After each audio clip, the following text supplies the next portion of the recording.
Football in its most rudimentary form can be traced back millennia to the ancient world. Evidence suggests that variations of ball games using the feet were prevalent in various cultures. However, the most direct ancestor of the modern game originated in China. Known as Cuju, meaning kickball, this ancient Chinese game emerged during the Han Dynasty, which was from 206 BC to 220 AD. Cuju was more than just a pastime. It held cultural and military significance. The game was used as a form of military training, promoting physical fitness and teamwork among soldiers. It also gained popularity as a form of entertainment for both the common people and the imperial court. Cuju was played with a leather ball stuffed with feathers or hair, and the goal was to kick it through an opening into a net stretched between two poles. The rules of Cuju were relatively structured for the time. Teams comprised of 12 players, each competed on a rectangular pitch. Players could pass the ball using their feet, chest and head, but were forbidden from using their hands. The team that scored the most goals within a designated time frame emerged victorious. Cuju enjoyed widespread popularity in China for centuries, even spreading to neighboring countries like Japan, Korea and Vietnam. Despite its ancient origins and widespread appeal in the East, Cuju eventually declined in China. However, the seeds of the beautiful game had been sown, and centuries later, a new chapter in football's history would be written in a small island nation thousands of miles away, England.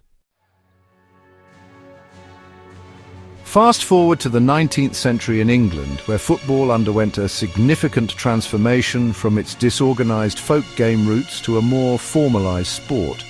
During this period, various forms of football were played across England, each with its own set of rules and customs. Some versions allowed carrying the ball in the hands, while others emphasized kicking and dribbling. This lack of standardization led to confusion and disputes, hindering the development of a unified game. The turning point came in 1863, when representatives from several schools and clubs in England met at the Freemasons Tavern in London. Their objective was ambitious: to establish a universal set of rules for football. This historic meeting marked the birth of the Football Association, or FA, the oldest governing body of football in the world. The FA codified the fundamental laws of the game, including the size of the pitch, the number of players, and the duration of matches. One of the most significant decisions made by the FA was the prohibition of carrying the ball in the hands, except for the goalkeeper. This crucial rule differentiated association football, as it came to be known, from rugby football, which permitted handling the ball. This distinction set the stage for the development of the unique passing and dribbling skills that characterize modern football. The FA's efforts to standardize the rules of football were met with resistance from some quarters. Some clubs preferred to adhere to their own traditional rules, leading to a split within the sport. However, the FA's version of the game, with its emphasis on teamwork, skill and fair play, gradually gained wider acceptance and eventually became the dominant form of football in England and beyond. As the 19th century drew to a close, football's popularity extended beyond the British Isles, carried by sailors, traders and soldiers to various corners of the globe. The sport rapidly took root in continental Europe, South America and other parts of the world, captivating enthusiasts with its simplicity and universal appeal. However, the lack of a global governing body to oversee the sport's development and organize international competitions became increasingly apparent. Recognizing the need for a unified authority to regulate football on an international level, representatives from 7 European nations, Belgium, Denmark, France, the Netherlands, Spain, Sweden and Switzerland, convened in Paris in 1904. Their objective was to establish an international federation to govern the sport and promote its growth worldwide. This landmark meeting marked the birth of FIFA, the Fédération Internationale de Football Association. FIFA's initial focus was on fostering cooperation between national football associations, standardizing the rules of the game across borders, and organizing international friendly matches. However, the organization's ultimate ambition was far grander: to create a global tournament that would pit the best national teams against each other in a battle for supremacy.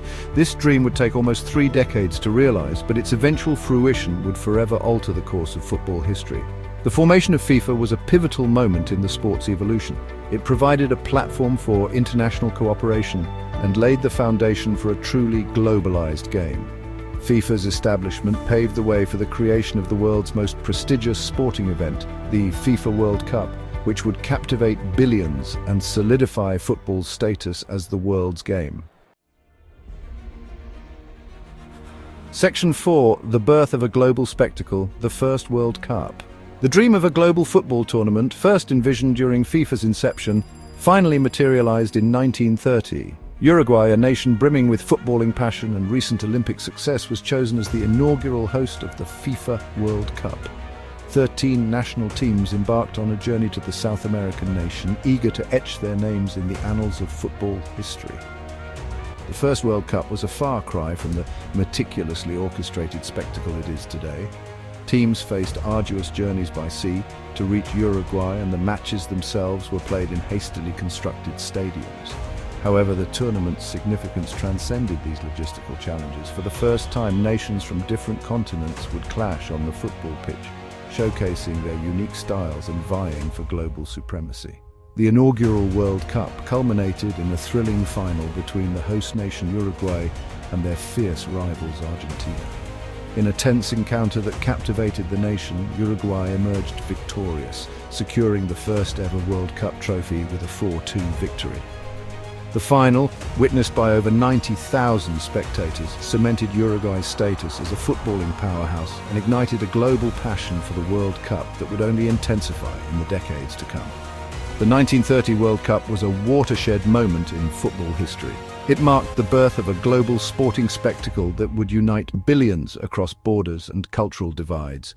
The tournament's success laid the foundation for the World Cup's evolution into the global phenomenon it is today, a testament to the enduring power of football to captivate, inspire, and unite. Section 5. A World at War: Football in the Shadows. As the world plunged into the abyss of World War II in 1939, the beautiful game, like many other aspects of life, was profoundly affected. The global conflict cast a long shadow over football, disrupting competitions, scattering players, and transforming stadiums into battlegrounds. The FIFA World Cup, still in its nascent stage, was put on hold as nations redirected their resources and attention to the war effort. During the war years, football provided a much-needed distraction from the harsh realities of conflict. Matches continued to be played in various parts of the world, offering a semblance of normalcy and a source of hope amid the turmoil. Many footballers enlisted in their respective armed forces, serving their countries with courage and distinction. Some tragically lost their lives on the battlefield, their talents forever unfulfilled. Despite the hardships and uncertainties of wartime, football demonstrated its resilience and enduring appeal. The sport provided a vital source of morale for soldiers and civilians alike, a reminder of the joys of peacetime and a symbol of hope for a brighter future after the conflict's end. The war's conclusion in 1945 marked a turning point for humanity and for football. As the world began to heal and rebuild, so too did the sport, emerging from the shadows of war with renewed vigor and a determination to reclaim its place as the world's game. Section 6. The King's Reign, Pelé and the Golden Age of Brazil. The post-war era witnessed the emergence of a footballing icon who would transcend the sport and become a global symbol of excellence: Pelé. Born Edson Arantes do Nascimento in 1940, Pelé's extraordinary talent was evident from a young age. He burst onto the scene as a teenager, captivating the world with his dazzling skills, breathtaking goals, and infectious love for the game. Pelé's career reached its pinnacle on the world's biggest stage, the FIFA World Cup. He led Brazil to an unprecedented 3 World Cup triumphs in 1958, 1962 and 1970, becoming the only player in history to achieve this feat. His performances in these tournaments were the stuff of legend, marked by moments of individual brilliance, sublime goal-scoring, and an uncanny ability to elevate his teammates to new heights. Beyond his on-field exploits, Pelé transcended the boundaries of sport to become a global ambassador for football and a symbol of hope and inspiration for millions worldwide. His infectious smile, humility, and genuine love for the game resonated with people from all walks of life. He used his platform to advocate for social justice, promote education, and inspire generations of young athletes. Pelé's reign marked a golden age for Brazilian football and left an indelible mark on the sport's history. His legacy extends far beyond goals and trophies, embodying the true spirit of the beautiful game and its power to unite, inspire and transcend.